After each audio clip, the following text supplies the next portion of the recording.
What's going on, guys? Welcome back to another video. In this video, I've got another very important AMC update to bring all of you this afternoon. So what we're going to be covering in this update video is some of the things that have come out this weekend. Now, we do have that Wall Street Journal article, which we are going to go over. A couple of the statements made in there are just verifiably false, and I really want everybody to fully understand what we are fighting against in this movement. It is not all about making a bunch of money on AMC and GameStop, even though that is a big part of what a lot of people are in this movement for, but it really comes down to all of these large institutions and the people that working at them thinking that just because they work at some institution or that they have some sort of qualifications in terms of them taking a test, that they are somehow better or more qualified to share information to the everyday average person, and that average person can't even understand what they are explaining. So there are two really main things that really make me upset and honestly kind of pissed off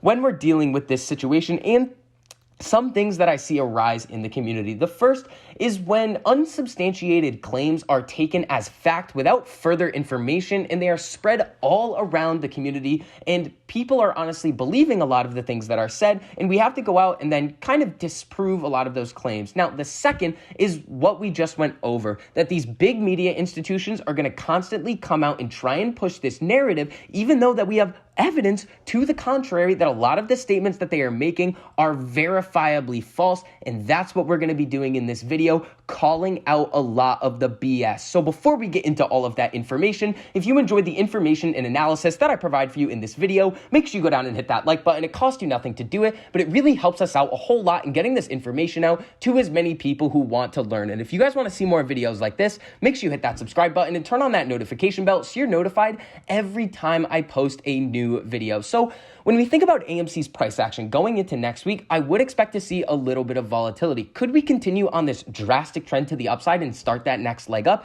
Yes, absolutely, especially with all of the good fundamental news coming out about the Spider-Man release. It is breaking all sorts of records.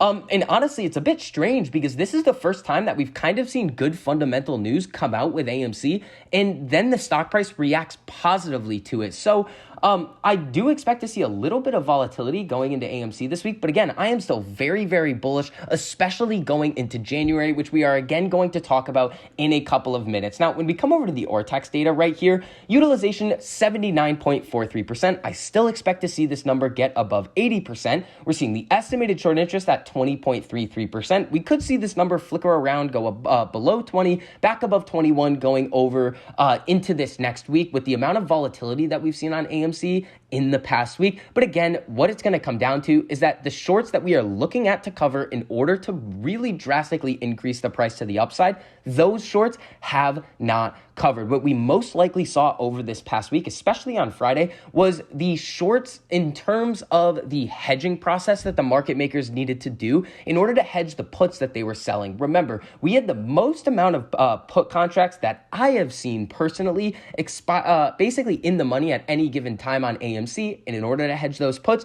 the market makers or institutions who are selling them, in order to maintain that directionally neutral status, they delta hedge by shorting the stock. Now, when those contracts run out of the money, they need to close those short positions in order to, again, maintain that directionally neutral status. Now, we are also seeing the average days on loan really significantly decrease. What this shows us is that the danger zone on AMC is going to be much lower. So we saw it in the mid to low 50s. It's most likely in the mid to high 40s if we are lucky that these shorts really started to attack it enough over the last couple of weeks. Now, I know that's a weird thing to say, that we are lucky that the shorts attacked it, but what we're thinking about here is, well, we've been very comfortable at those upper 30, low $40 ranges before, and if we end up getting back to those levels soon, that is going to put so much pressure on the shorts that have entered recently. And when you combine that with these days to cover metrics right here, 2.54, it is going to be very, very difficult for these shorts to get out of their positions without drastically increasing the share price. Now,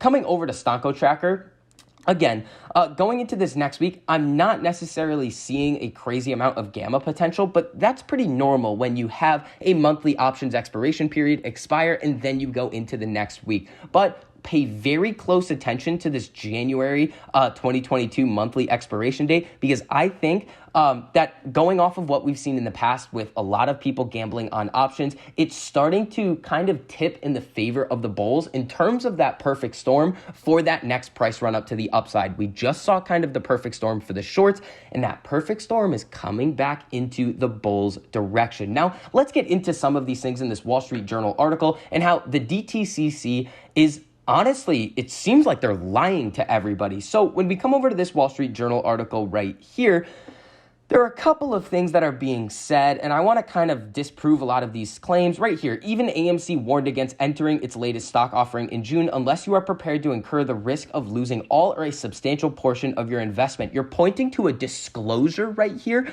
on one of AMC's filings that, again, all of these companies that have volatile trading prices and volatile shares of stock are going to put in their offering filings, that you're trying to say that AMC is telling you not to invest. That is pretty stupid. Then coming down a little bit further, we see a lot of other things being said, but then there's a couple of things that I really want to go over right here. They cite Rich Greenfield right here. So we're going to put Rich Greenfield on complete blast. Now, I know that he was attacked on social media, which honestly probably should not have happened. This is really just kind of a game of people taking one side of the trade or the other side of the trade. So attacking him personally may not be the best thing that we could do, but here's what we're going to talk about. Mr. Greenfield, who started his career at Goldman Sachs, as if that is supposed to mean something. Goldman Sachs, remember, is levered up on derivatives 133-1.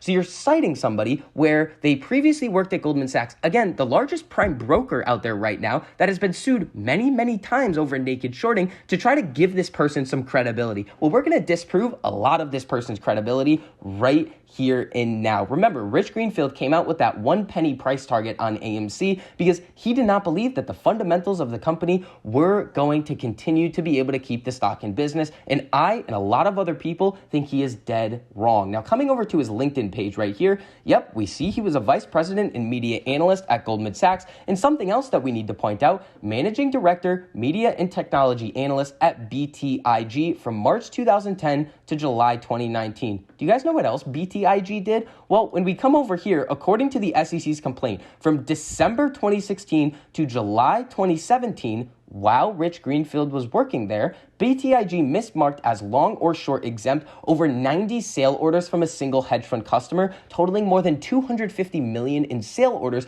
and comprising nearly 160 million shares of stock. BTIG's customer was not deemed to own the shares of stock sold, hence naked shorting. They did not have the title to the stock, had not purchased or entered into an unconditional contract binding both parties thereto to purchase the stock, did not own any security convertible into the stock that it had tendered for conversion, and they were therefore short. And BTIG should have correctly marked its customers' sale orders as short. So there's a lot of things going on here. They're trying to cite people in this article that literally have zero credibility.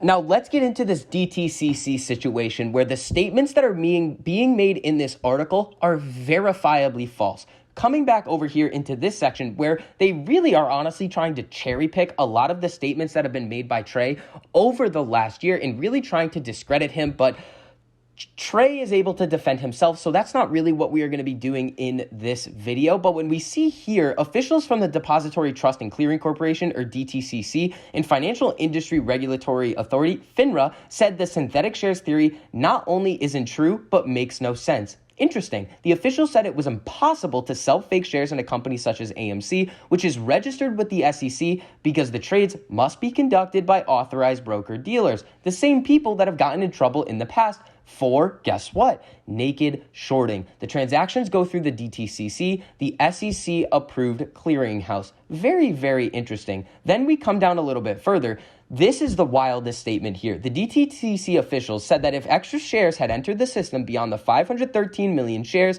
they would be immediately detected. Well, okay, DTCC, let's see and really test out that claim. What happened with Global Links Corporation over here? Global Links Corporation is an example of how wholesale counterfeiting of of shares will decimate a company's stock price. Global Links is a company that provides computer services to the real estate industry. By early 2005, their stock price had dropped to a fraction of a cent. At that point, an investor, Robert Simpson, purchased 100% plus of the issued and outstanding shares. He immediately took delivery of his shares and filed the appropriate forms with the SEC, the same people who are supposed to be regulating and say that naked shorting is impossible. He disclosed he owned all of the company's stock, and he bought that for $5,205. The share price, 0.00434. The day after he acquired all of the company's shares, the volume on the over-the-counter market was 37 million shares. The following day, 22 million shares, all without Simpson trading a single share. So, naked shorting right there. What did the DTCC do? Nothing. Second example, when we come over here, the Ethereum CEO, preliminary data on illegal naked short selling is in 7 million shares. As of October 15th, this is in addition to the 8.1 million shares officially short as reported by NASDAQ. We are committing to combating this. Now, this data was provided to Ethereum by a trusted third-party source. So it wasn't the DTCC that is telling everybody that there's naked shorting. So their system right here, when they say that they would immediately detect this, is just not true. Now, the last thing that we really need to talk about that really should just kind of put the last nail in the coffin with this situation, it's like, what do you say to somebody who says that a UFO visited his garden last night, said Arnaud Wagner, founder of the short-selling firm Iceberg Research, who a lot of people have done DD on and have really come to show that it may not even actually be a real company. And guess what? The DOJ is investigating firms like Iceberg Research for the research reports that they put out because they are essentially harmful and manipulative, and they're essentially trying to entice retail investors to sell their positions. So this is what we're dealing with here on a day-to-day basis in the market when these talking heads on CNBC or even some of the people on Fox